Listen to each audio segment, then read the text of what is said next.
All right, so looking at document B, which is the Nile River flood cycle, okay, and this was adapted from a book published in 2007. We see that we have the Aket, the flood season, going from mid-June to mid-October, the Peret, the planting and growing season, from mid-October to mid-February, and the Shemu harvest season from mid-February to mid-June. Notice the note that says average rainfall has remained about the same, the Nile Delta getting about 4 inches of rain per year, and the valley getting less than 1 inch. In comparison, Atlanta, Georgia gets about 50 inches of rain annually, and Phoenix about 8. Okay. Reading the descriptions here, okay, will tell you sort of what kinds of activities happened in each of the seasons. The first question is, what differences do you see between the Egyptian seasons and the standard seasons in much of the United States today? So Egyptians had 3 seasons, as we can see by the chart. In the United States, we have 4.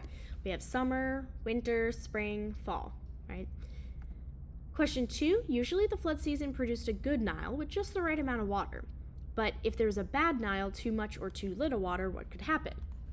Well, if you had too much water, could drown the crops, right? And possibly destroy homes or villages, right?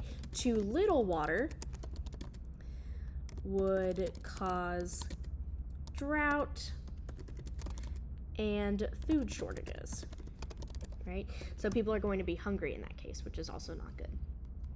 Question 3 says the population was about 1 million and most of them were farmers. According to the chart, when were farmers busiest? You really have to think about this one because I think, upon first look, when you see here the farmers worked off their public labor tax, right, your immediate thought is going to be, oh, that's when they were the busiest, right? But that's actually not the case. Notice here that Peret is the planting and growing season and Shemu is the harvest season. So the Nile fills the irrigation canals, crops are planted and tended to, okay? During Shemu, crops in the lower Nile are harvested and sent to market, okay? So if we can actually highlight right here, crops planted and tended, crops in the lower Nile harvested and sent to market, okay? We're gonna highlight that, and that's going to help us answer question number 3. So according to the chart, farmers were busiest.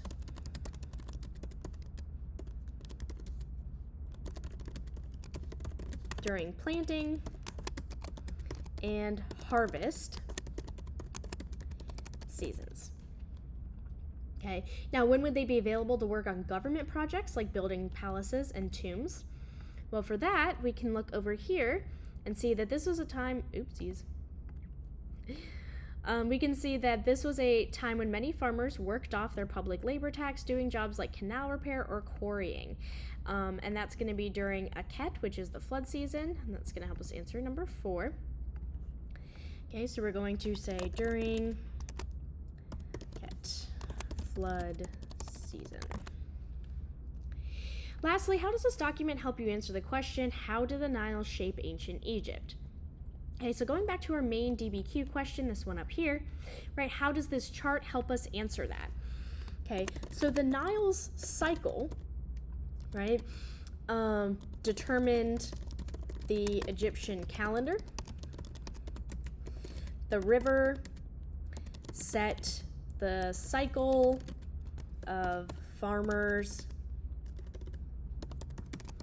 activity and crop growth, so they knew what to plant and where to plant it and when to plant it, and the amount of flooding, that would be what they would call the good versus bad Nile,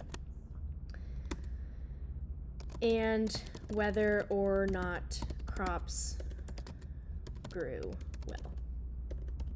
And I spelled good bad. Okay, and that's document B.